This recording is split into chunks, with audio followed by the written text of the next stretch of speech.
اس کے مذاق پر اس نے سر افسوس سے ہلایا۔ اتنے گھنٹوں سے میں بیٹھی مکھیاں مار رہی ہوں، مجھے نہیں لگتا تھا یہ اتنا بورنگ ہوگا۔ میرا اسٹال واحد ہے جہاں شاید سب سے کم لوگ آئے ہیں۔ اس کے مایوسی سے کہنے پر وہ کہا لگا کے ہنس پڑا۔ تبھی ان کی کلاس کا شرجیل ٹرے لیے ان کی طرف آیا۔ یہ لو، اس نے ٹرے ثاقب کے ہاتھ میں تھمائی۔ ہیلو حالہ، اس نے مسکرا کے اسے دیکھا تو حالہ نے سر ہلا کے جواب دیا۔ اوئے جا کہاں رہے ہو؟ ثاقب نے تیزی سے اس کا بازو پکڑا۔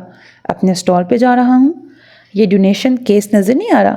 ثاقب کے کہنے پر اس نے منہ بنا کے ثاقب کو دیکھا، پھر حالہ پہ نظر پڑی تو جلدی سے منہ کا زاویہ درست کیا اور جیب سے والیٹ نکال کر 100 کے 3 نوٹ ڈبے میں ڈال دیے۔ حد ہوتی ہے کنجوسی کی۔ ثاقب نے افسوس سے اسے دیکھا۔ یار، میں ایک اسٹوڈنٹ ہوں۔ شرجیل نے چور نظروں سے حالہ کو دیکھتے ہوئے ثاقب کو دہائی دی۔ ہاں، ہر ہفتے گاڑی میں 6000 کا پیٹرول ڈلواتے ہو، موبائل میں ہزاروں کا بیلنس، اور گرل فرینڈ کو صرف چائے پلوانی ہو تو پی سی لے جا کے ہزاروں روپے ایک کپ پہ لٹا دو، تب یہ اسٹوڈنٹ شاید چلو بھر پانی میں ڈوب مرتا ہے۔ شرجیل نے چور نظروں سے حالہ کو دیکھا اور ثاقب کے قریب جا کے سرگوشی کے انداز میں بولا، کیوں ایک لڑکی کے سامنے میری عزت کا فلودہ بنا رہے ہو؟ فلودہ تم نے خود بنایا ہے، جواباً ثاقب بھی سرگوشی کے انداز میں بولا۔ حالہ کو ان کی سرگوشیاں صاف سنائی دے رہی تھیں، لیکن وہ سامنے رکھے اپنے بیگ میں ایسے دیکھ رہی تھی جیسے وہ کچھ ڈھونڈ رہی ہو۔ صبح سے ہم کام میں لگے ہیں، کھانے کا ٹائم ہی نہیں ملا۔ یقیناً آپ نے بھی کچھ کھایا نہیں ہوگا، یہ میں نے آپ کے لیے منگوایا ہے۔ شرجیل کے جاتے ہی ثاقب نے ڈسپوزیبل پلیٹ اس کی طرف بڑھائی جس میں ایک سینڈوچ اور ایک پیٹس تھا، ساتھ ایک پانی کی چھوٹی بوتل۔ Thank you. حالہ نے شکریہ کہہ کے سینڈوچ اٹھا لیا۔ وہ مروتاً بھی انکار نہیں کر سکی کیونکہ اسے سخت بھوک لگی تھی۔ وہ اسٹال کے اندر کرسی پہ بیٹھی سینڈوچ کھا رہی تھی جب ثاقب باہر کاؤنٹر سے ٹیک لگائے پانی پی رہا تھا۔ اس کی پشت حالہ کی طرف تھی جبکہ نظریں سامنے بنے اسٹالز پر تھیں۔ میرا خیال ہے اب آپ کو اپنا اسٹال بند کر دینا چاہیے۔ اپنا پیٹس ختم کر کے ثاقب اس کی طرف مڑا۔ لیکن میرا باکس تو آدھا بھی نہیں ہوا۔ اس نے مایوسی سے پیسوں والا ڈبہ دیکھا۔ آپ کتنے پیسوں کی توقع کرنی تھی؟ کم از کم یہ ڈبہ آدھے سے زیادہ ہونا چاہیے تھا۔ اس نے مایوسی سے ڈبے کو دیکھا۔ ثاقب نے حالہ کو گہری نظروں سے دیکھا، لیکن حالہ کے دیکھنے پر تیزی سے نظروں کا زاویہ بدلا۔ کافی ٹائم ہو گیا، اب آپ کو ریلیکس ہونا چاہیے، سو یہ اسٹال بند کر دیں۔ پر میرا باکس؟ اس نے افسوس سے ایک بار پھر باکس کو دیکھا۔ ثاقب نے جینز کی جیب میں ہاتھ ڈال کر نوٹ نکالے۔ حالہ نے حیرت سے باکس کو بھرتے دیکھا اور پھر ثاقب کی شکل دیکھی۔ یہ آپ کیا کر رہے ہیں ثاقب؟ حالہ نے ناسمجھی سے ثاقب کو دیکھا۔ وہ اب پریشانی سے اس کی طرف دیکھ رہی تھی۔ اس کے نام لینے پر وہ گہرا سانس دے کے مسکرایا۔ آپ کے منہ سے میرا نام اچھا لگتا ہے۔ وہ جو پریشانی سے اسے دیکھ رہی تھی اس غیر متعلقہ بات پر سٹپٹا کے رہ گئی۔ اس کے ایک دم نروس ہو کر نظریں چرانے پر وہ ایک دم سنجیدہ ہوا۔ حالہ، میں نے ویسے بھی ڈونیٹ کرنا تھا، میں اسی نیت سے یہ روپے لے کے آیا تھا، آپ کو اس بات کے لیے پریشان نہیں ہونا چاہیے۔ چلیں تھوڑا دوسرے اسٹال کا چکر لگا لیتے ہیں۔ وہ ابھی تک نروس تھی۔ اس کے باہر آتے ہی ثاقب نے وہ ڈبہ اٹھا لیا۔ وہ چلتے ہوئے فائزہ کے اسٹال کی طرف آئے۔ شکر ہے تم لوگ آئے، میں اب یہ بند کرنے والی تھی۔ تھک گئی یار، اتنے نخرے ہیں لڑکیوں کے، توبہ۔ وہ باقاعدہ کانوں کو ہاتھ لگا کے بولی۔ ثاقب نے کھوجتی نظروں سے سامنے رکھی چوڑیوں کو دیکھا اور پھر گولڈن چوڑیوں والا سیٹ اٹھا لیا۔ پھر ایک نظر ساتھ کھڑی حالہ پہ ڈالی اور دوسری نظر اس کی کلائیوں پر۔ مسکرا کر دوبارہ چوڑیوں کو دیکھا اور سامنے رکھی چوڑیوں میں سے 2 اور چوڑیوں کے جوڑے اٹھا لیے۔ تم یہ خرید رہے ہو؟ فائزہ نے ابرو اچکا کے ثاقب کو دیکھا۔ ہاں۔ او، اس نے او کو لمبا کھینچ کے حالہ کو دیکھا۔ یہ تمہارے لیے۔ اس نے ملٹی شیڈز والی چوڑیاں فائزہ کی طرف بڑھائیں تو وہ حیران ہو کے اسے دیکھنے لگی۔ تمہیں کوئی غلطی تو نہیں ہو رہی؟ اس نے شرارت سے حالہ کو دیکھ کر ثاقب کو دیکھا۔ میں غلطی نہیں کرتا، یہ تمہارے لیے ہی ہے، اور یہ جویریہ کے لیے، اور یہ حالہ کے لیے۔ اس نے گولڈن چوڑیوں کا سیٹ حالہ کی طرف بڑھایا لیکن اس نے ہاتھ نہیں بڑھایا۔ میں نے اپنے ہر دوست کی مدد کی ہے اس کے اسٹال سے شاپنگ کر کے۔ اس کے کہنے پر حالہ نے جیسے سمجھ کر وہ چوڑیاں پکڑ لیں کیونکہ واقعی اس نے ڈونیشن باکس بھرنے میں اس کی مدد کی تھی۔ Thank you. حالہ نے مسکرا کر اس کا شکریہ ادا کیا۔ چلو میں اب فری ہوں، اگلے اسٹال پہ چلتے ہیں۔ فائزہ نے اپنے پیسوں والا باکس اٹھایا اور ان کے ساتھ چل پڑی۔ وہ تینوں ہینڈ میڈ چیزوں والے اسٹال پہ رک گئے۔ حالہ نے وہاں آئس کریم سٹک کی بنی ٹوکری پسند کی جس پہ خوبصورت پینٹ تھا اور ایک خوبصورت تصویر جو کپڑے پر کڑھائی اور موتیوں سے بنائی گئی تھی۔ اس نے قیمت دینے کے لیے بڑھائے تو اس لڑکے نے منع کر دیا۔ آپ کے لیے گفٹ ہے، حالہ سے کہہ کر اس نے فائزہ سے 3000 پکڑے۔ اس نے پشمینہ کی شال لی تھی جس کے کناروں پر ہلکی سی کڑھائی تھی۔ فائزہ نے گردن گھما کے حالہ کو دیکھا جو خود حیران ہو کے اس لڑکے کو دیکھ رہی تھی۔ اگر اسے فری دے رہے ہو تو مجھے بھی فری دے دو۔ فائزہ کے کہنے پہ اس نے گھور کر فائزہ کو دیکھا۔ جی نہیں۔ اس نے فائزہ کے ہاتھ سے روپے جھپٹ لیے تھے۔ ہاں، فائزہ کا منہ حیرت سے کھل گیا۔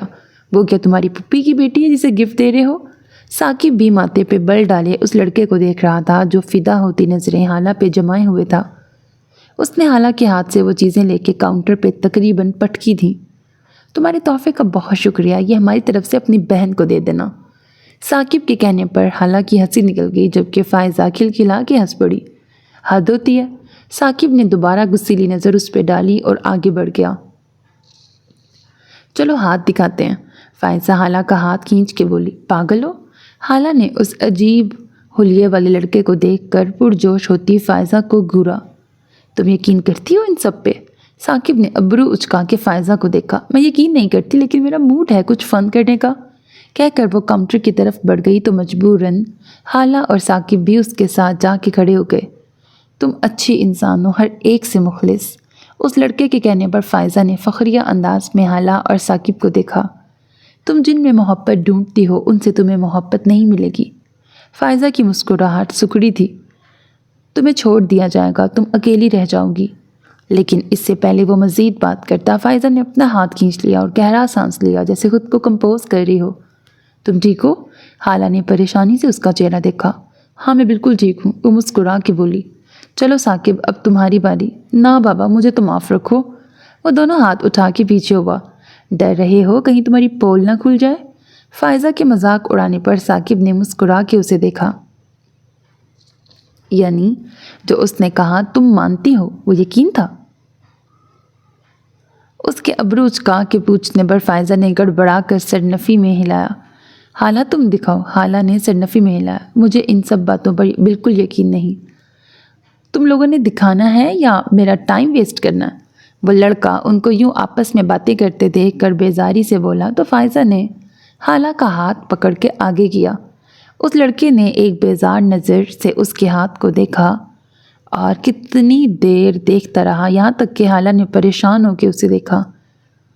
ابھی تک تم نے اچھی زندگی گزاری ہے لیکن جلد تم ایک سازش کا شکار ہونے والی ہو اور وہ سازش تمہاری زندگی بدل دے گی۔ ہر طرف اندھیرا ہوگا، وہ تم پہ منحصر ہے کہ تم کون سا راستہ چن کر روشنی کا انتخاب کرتی ہو۔ کہہ کر اس نے جھکا سر اٹھا کر حالہ کا چہرہ دیکھا جس کا رنگ زرد پڑ گیا تھا۔ کمال کا ہاتھ دیکھتے ہو یار۔ ثاقب حالہ کا چہرہ دیکھ کر اس کا دھیان بٹانے کے لیے آگے ہوا۔ اتنے پہنچے ہوئے ہو تو میرے بارے میں بتاؤ۔ ثاقب نے ہاتھ اس کے سامنے کر کے جیسے اسے چیلنج کیا۔ اس نے بغور ثاقب کا چہرہ دیکھا اور ایک بار پھر سر جھکا کے ہاتھ دیکھنے لگا، لیکن اب کی بار وہ ہاتھ ثاقب کا تھا۔ ذہین ہو، سونے کا چمچہ لے کے پیدا ہوئے ہو، شدت پسند ہو، لیکن یہی شدت پسندی تمہیں نقصان پہنچائے گی۔ جس سے تم سب سے زیادہ محبت کرتے ہو اسی کو دوسری محبت کے لیے دھوکہ دو گے۔ ثاقب نے ماتھے پہ بل ڈال کر اسے دیکھا جو مسکرا رہا تھا۔ اگلے ہی پل ثاقب کھل کے مسکرایا۔ باقیوں کا تو پتہ نہیں لیکن میرے بارے میں جو تم نے بتایا سب جھوٹ ہے، لیکن تمہارے کانفیڈنس کے لیے میں تمہیں داد دیتا ہوں، جھوٹ بھی کافی اعتماد سے بولتے ہو۔ ثاقب کی بات پر وہ پھر مسکرایا تھا۔ کس ڈپارٹمنٹ سے ہو؟ فائن آرٹ سے۔ فائن آرٹ میں یہ آرٹ بھی شامل ہے؟ ثاقب نے جیسے اس کا مذاق اڑایا اور 1000 کا نوٹ نکال کے اس کے سامنے رکھا۔ چلیں، مڑ کر فائزہ اور حالہ کو دیکھا۔ فائزہ اور ثاقب باتیں کرتے جا رہے تھے جبکہ وہ ان سے 3 قدم پیچھے چل رہی تھی۔ وہ یقین نہیں کرتی تھی لیکن پتہ نہیں کیوں سن کر کچھ پریشان ہو گئی تھی۔ گیٹ تک پہنچتے پہنچتے اپنے خیالوں میں وہ درخت کے قریب کھڑی ہو گئی تھی جب فائزہ بڑبڑاتی ہوئی غصے سے اس کی طرف بڑھی تھی۔ کیا ہوا؟ قسمت خراب ہے، پہلے ہی اتنی تھکی ہوئی ہوں، اوپر سے ڈرائیور کہہ رہا ہے کہ گاڑی خراب ہو گئی ہے، مزید 1 گھنٹہ لگ جائے گا۔ اس میں پریشانی والی کیا بات ہے؟ میرے ساتھ چلو، میں تمہیں ڈراپ کر دوں گی، کوئی مسئلہ تو نہیں ہوگا؟ مسئلہ کیوں ہوگا، چلو۔ کہنے کے ساتھ اس نے موبائل دیکھا جہاں حماد کا میسج تھا۔ چلو حماد آ گیا ہے، تمہارا بھائی مائنڈ تو نہیں کرے گا؟ مائنڈ کیوں کرے گا؟ حالہ نے مسکرا کے اسے تسلی دی۔ حماد نے حیرت سے حالہ کے ساتھ آئی لڑکی کو دیکھا جو گاڑی کا پچھلا دروازہ کھول کر آرام سے بیٹھ گئی تھی۔ اس نے کچھ حیرت سے پیچھے مڑ کے دیکھا۔ ہیلو؟ اس کے ہیلو کہنے پر حماد مشکوک نظروں سے اسے دیکھتا رہا۔ تب ہی حالہ بھی اگلی نشست پہ بیٹھی۔ حماد، یہ فائزہ ہے، میری بیسٹ فرینڈ۔ حالہ کے تعارف کروانے پر اس نے دوبارہ ماتھے پہ بل ڈال کے پیچھے دیکھا۔ اس کے ماتھے کے بل دیکھ کے فائزہ نے شکایتی انداز میں حالہ کو دیکھا۔ فائزہ کی گاڑی خراب ہو گئی ہے تو اسے گھر ڈراپ کرنا ہے۔ اب کے حماد نے حالہ کو گھورا۔ پلیز۔ حالہ کے ملتجی انداز پر فائزہ نے غصے سے حماد کے گھنے بالوں والے سر کو دیکھ کر دانت پیسے۔ تم کل آؤ گی؟ 10 منٹ کی خاموشی کے بعد گاڑی میں فائزہ کی آواز گونجی تو حالہ نے مڑ کر اسے دیکھا۔ نہیں، 2-3 دن آف کروں گی، اگلا ہفتہ مجھے امید ہے کلاسیں نہیں ہوں گی۔ ہاں مجھے بھی یہی لگتا ہے، فائزہ نے تائیدی انداز میں سر ہلایا۔ راستہ بتاؤ گی کہ گاڑی خود بخود مطلوبہ ایڈریس پہ چلی جائے گی؟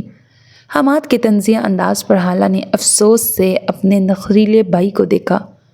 تمہارا بھائی مجھے زیادہ ہی کھڑوس اور نکچڑا لگتا ہے۔ سیٹ سے دوسری جانب کھسک کر فائزہ نے سرگوشی کی تھی، لیکن پھر بھی حماد کے تیز کانوں تک کھڑوس اور نکچڑا پہنچ گیا تھا۔ اس نے بریک پہ پاؤں رکھا۔ فائزہ جو بے دھیانی میں اپنی سیٹ پہ بیٹھی تھی جھٹکے سے اگلی سیٹ سے ٹکرائی۔ فائزہ، لگی تو نہیں؟ حالہ نے پریشانی سے اس کا چہرہ دیکھا جس نے خون خوار نظروں سے حماد کو گھورا اور نتنے بھلا کر پیچھے ہو کے بیٹھ گئی۔ فائزہ؟ حالہ کے دوبارہ پکارنے پر وہ منہ پھلا کے بولی۔ ٹھیک ہوں میں۔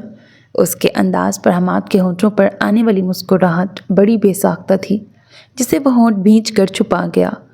مطلوبہ ایڈریس پہ کار رکی تو فائزہ تیزی سے اتر کر حالہ کی کھڑکی کی طرف آئی۔ تھینک یو ویری مچ حالہ، مجھے ڈراپ کرنے کے لیے۔ اس نے حالہ پر نظریں جمائے کہا اور ڈرائیونگ سیٹ کی طرف نہیں دیکھا اور مڑ گئی۔ اس نے اندر داخل ہوتے زور سے گیٹ ایسے بند کیا جیسے اس کے منہ پہ مارا ہو۔ حماد نے ہونٹ بھینچ کر گاڑی آگے بڑھا دی۔ بڑی بدتمیز احسان فراموش دوست ہے تمہاری، میں نے اسے گھر چھوڑا، اس نے شکریہ تک ادا نہیں کیا میرا۔ اتنا کیا ایٹیٹیوڈ؟ پہلے ایٹیٹیوڈ تم نے دکھایا تھا، میں اسے ساتھ لے کے آئی تھی، میری بیسٹ فرینڈ ہے وہ۔ تب حالہ کی بات پر اس نے آنکھیں سکیڑ کے حالہ کو دیکھا۔ میں نے شہزادی صاحبہ کی شان میں کیا گستاخی کر دی؟ اس کے بیٹھنے پر کتنی بری بری شکلیں بنا رہے تھے تم۔ میں؟ وہ حیران ہوا۔ تو تالیاں بجانے لگ جاتا، بندر کی طرح گلاٹیاں مارنے لگتا، ویسے بھی تمہاری دوست کی شکل بندریا سے کافی ملتی ہے۔ اف! حالہ نے ضد چھو کر چہرے کا رخ کھڑکی کی طرف کر لیا۔ فائزہ اگر یہ سن لیتی تو شاید حماد کا کچومر نکال دیتی، کیونکہ خود کو بندریا کہنے والے کو وہ چھوڑنے والی تو بالکل نہ تھی۔ مشی کباب فرائی کر کے اسے ڈش میں نکال رہی تھی جبکہ دوسرے چولہے پر بریانی دم پر رکھی تھی۔ شاہینہ، تمہیں سٹریس لینے کی ضرورت نہیں، ہم ہیں نا تمہارے ساتھ، آنے دو ہاشم کی بہن کو، اس کو تو میں ہی دیکھ لوں گی۔ یہ آواز شبنم کی تھی۔ مشی نے مڑ کر پیچھے بیٹھی اپنی دونوں بہنوں کو دیکھا۔ مجھے تو سمجھ میں نہیں آ رہا تم نے اجازت کیوں دی ہاشم کو اپنی بہن سے ملنے کی؟ اگر تم اپنی جگہ پہ اڑ جاتی تو وہ کچھ نہیں کر سکتا تھا۔ ابھی بھی وقت ہے، اسے فون کر کے منع کر دو کہ وہ اپنی بہن کو تمہارے گھر نہیں لا سکتا۔ مشی نے غصے سے چولہا بند کر دیا۔ بس کریں آپا، بجائے اس کے کہ آپ شاہینہ کو سمجھائیں الٹا اسے بھڑکا رہی ہیں۔ میں بھڑکا رہی ہوں؟ شبنم نے پوری آنکھیں کھول کر مشی کو گھورا۔ جی بھڑکا رہی ہیں، یہ گھر صرف شاہینہ کا نہیں ہاشم بھائی کا بھی ہے۔ جس طرح ہاشم بھائی ہمیں عزت دیتے ہیں بالکل اسی طرح شاہینہ کا بھی فرض ہے ہاشم بھائی کے گھر والوں کو عزت دینا۔ تم بھول گئی ہاشم کے گھر والوں نے کیا کیا تھا اس کے ساتھ؟ مشی نے افسوس سے سر ہلایا۔ سالوں بیت گئے آپا، وہ ماضی تھا، گزر گیا، یہ حال ہے جس کا اثر مستقبل پر بھی ہوگا۔ زامین کی بات بھول گئی، برداشت کر لیں گی اس کی ناراضگی؟ وہ سوالیہ نظروں سے انہیں دیکھنے لگی، پھر خاموش بیٹھی شاہینہ کو دیکھا۔ ہاشم بھائی کی بہن یہاں آ چکی ہے، اگر شاہینہ ملنے سے منع کرے گی تو کیا ہوگا، وہ نہیں آئے گی یہاں، لیکن ہاشم بھائی اور بنی کے دل میں شاہینہ کو لے کر کڑواہٹ آ جائے گی۔ اب کی بار شاہینہ نے چونک کر اسے دیکھا، جبکہ شبنم اب بھی خاموش تھی۔ اور شاہینہ، جب تم ملنے کا کہہ چکی ہو تو اپنا موڈ ٹھیک کرو اور اچھی طرح ویلکم کرو۔ اپنا دل بڑا کرو گی تو شوہر اور بیٹے کی نظر میں بھی قابل عزت رہو گی۔ شبنم نے متاثر کن نظروں سے اپنی بہن کو دیکھا، جو ان میں سب سے چھوٹی تھی لیکن سب سے سمجھدار تھی۔ بیل کی آواز پر وہ تینوں سیدھی ہوئیں۔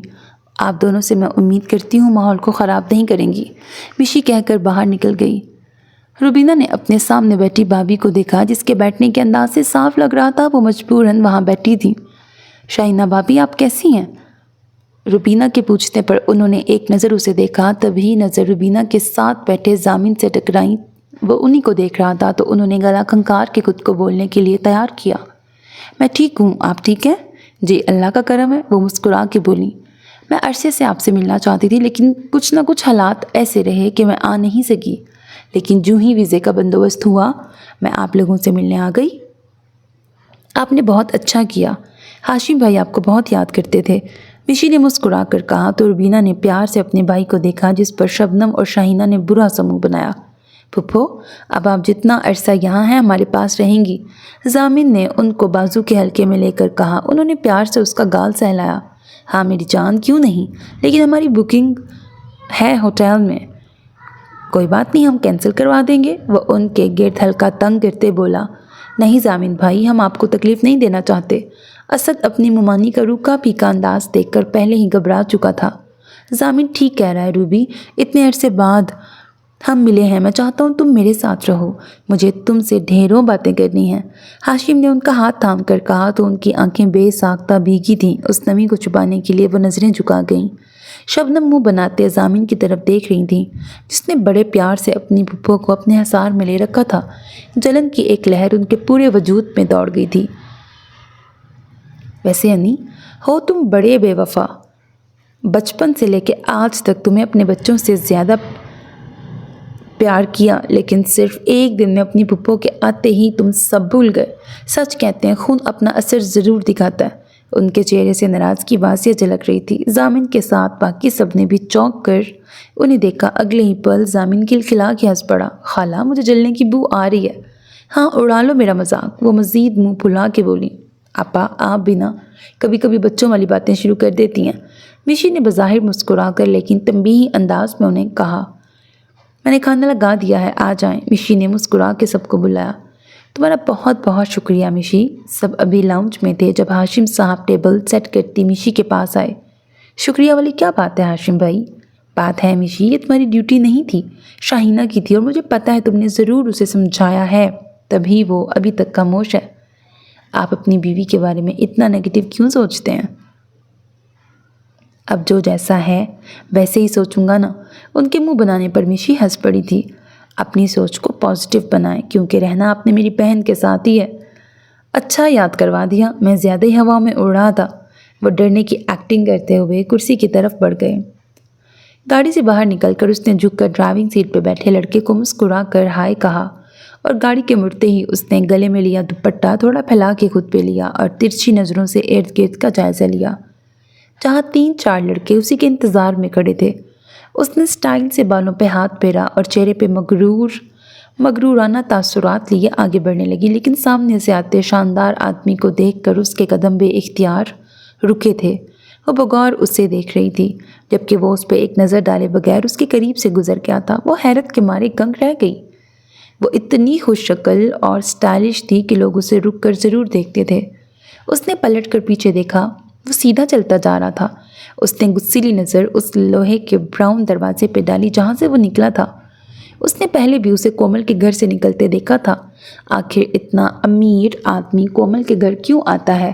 ماں بیٹی باتیں ایسے کرتی ہیں جیسے دودھ کی دھلی ہوں، اور لوگوں سے چھپ کے ماں بیٹی پتہ نہیں کیا گل کھلا رہی ہیں۔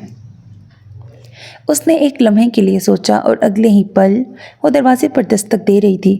کومل نے کچھ حیرت اور تجسس سے اپنے سامنے بیٹھی رضیہ عرف رینا کو دیکھا۔ میں کتنے دنوں سے تم سے ملنا چاہ رہی تھی، لیکن ہمیشہ آفس سے اتنی لیٹ ہو جاتی تھی کہ سوچ کے رہ جاتی تھی۔